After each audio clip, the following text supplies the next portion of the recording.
Okay, you're Kiera Hogan, you're on television, everybody knows you, you're all over the world, right? You're worldwide. But here's the question. How do you protect your peace? How do you protect your peace? Because in this world, we're dealing with so much. Many things are pulling you in many different directions. Mm-hmm. Life, bills, Uncle Sam, you're crazy Yeah. with what you're doing. Bills, life, relationships, family, Mm-hmm. work, with your vested interests, things you like, things you don't like, everything that goes on in the world that we deal with every day. How do you protect your peace? Well, to be quite honest, I have felt stuck for a really long time. Wow. Mentally. And just like very, very recently, I've started to collect myself and get the help that I need because, Amen. you know, depression. Like, there have been things that happened to me in these last couple of years that have really taken a toll on me. And it's made me reconsider how I see myself and who I am as a person. And I hate that because I've never felt that way about myself. But a lot of things happened to make me, like, my self-esteem, like, went down. My confidence went down. I was overthinking. I was second-guessing myself way more than usual. But I finally, like, was pushed from, you know, my girlfriend. Not pushed, but encouraged to, like, seek help. And I've been talking to a therapist. I've been trying to do better about, like, writing and getting back to things that make me happy rather than just work is work and then when I get home, I'm a vegetable. Like, you know, I want to do more. Like I said, I would love to do all of these things, but for the longest time, I wanted to do all these things, but I couldn't find the drive or motivation to do it. As much as in my head, I'm telling myself, you can do it. Why don't you do it? Beating myself up, criticizing myself, like, why aren't you doing anything? I had to get help because I couldn't deal with the thoughts and the anxiety and the depression all at the same time. It was becoming very overwhelming. And going to work would be overwhelming a lot. It's not anymore, thank God. But I finally found, like, I'm starting to find my peace and my routines and my rituals. Like I said, getting back to writing, trying to be more productive. Baby steps, so I'm not overwhelming myself, but it's getting better day by day. Like, I feel like I'm starting to reignite because I feel like I lost my fire for a while. Like, I wasn't fulfilled. I wasn't happy. Like I said, I was second guessing everything. But I think I'm finally starting to find my peace again and find myself again and find my passions and what I want to do because I'm very ambitious. I'm very determined. Like, when I got into wrestling, nobody could steer me from wrestling. Nobody could get me off track. I was like, this is what I want to do. I'm going to make this happen.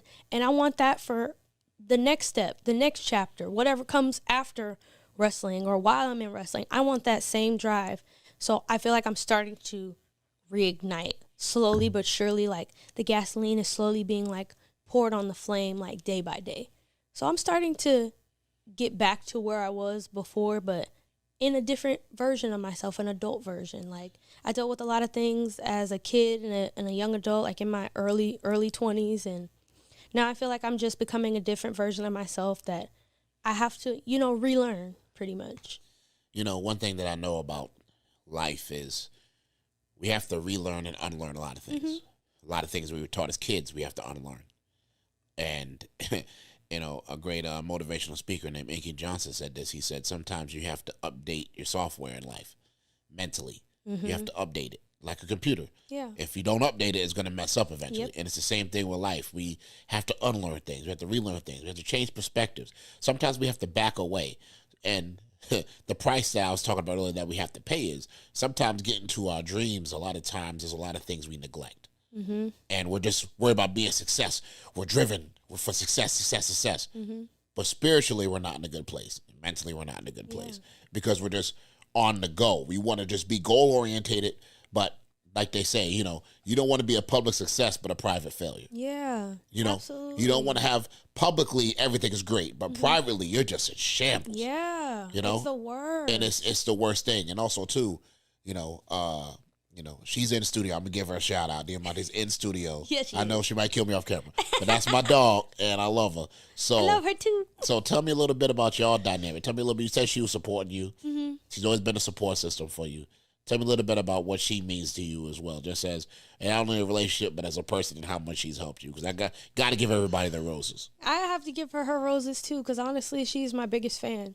She knows I will take over the world if I do everything I say I want to do, and I do it. She knows I'm going to take over the world, and I feel like I've had people in my life to do that, but not to this extent. Like, she has really, like, pushed me and motivated me to, like, do things. Even now, like, she went on a diet not too long ago and got, like, shredded. Like, and it was such a motivation to see her go through that and do it by herself, how disciplined she was. So now it's, like, motivating me to get in shape and go to the gym with her and diet with her so we can do it together. But she's a huge motivation, a big inspiration, like, from literally day one. She's always supported me in everything that I wanted to do in my dreams, what I want to wear, what I want to look like, what I want to be, who I want to be. She supports it 100%. She gives me nothing but, she, like, gives me love in a way that's different than anybody else in my life. And Amen. that's what I love so much about her and Amen. having her in my life. Like, I'm going to marry that girl one day. Amen. And I hope to be invited. Oh, you will. And I hope to be invited to enjoy the festivities of your guys' celebration of your great relationship. You know, I've known you both a long time, and that's great to have that because you need that. You know, I always say this. You know, I'm a single man right now, but I will always say this because you kind of miss it.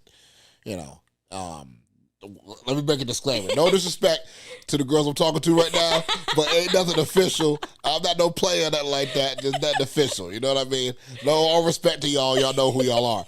I'm chilling. Genuine, say I'm just a bachelor. But, you know, ain't nothing like being able to have that significant other. Because you have your family, you got your friends. Mm-hmm. But when you wake up to somebody you care about and that spirit is alive, that's a whole different feeling. It is. You know, because you can love your mom, you can love your dad, you can love your friends. Mm-hmm. Like, there's only so much homeboys I can be around before testosterone and ego starts kicking in. I gotta go. Like, all right, dog. Like, we're playing Madden. They're like, all right, dog. How you be around a woman? You know what I mean? It's just different. You know, it's a different feeling.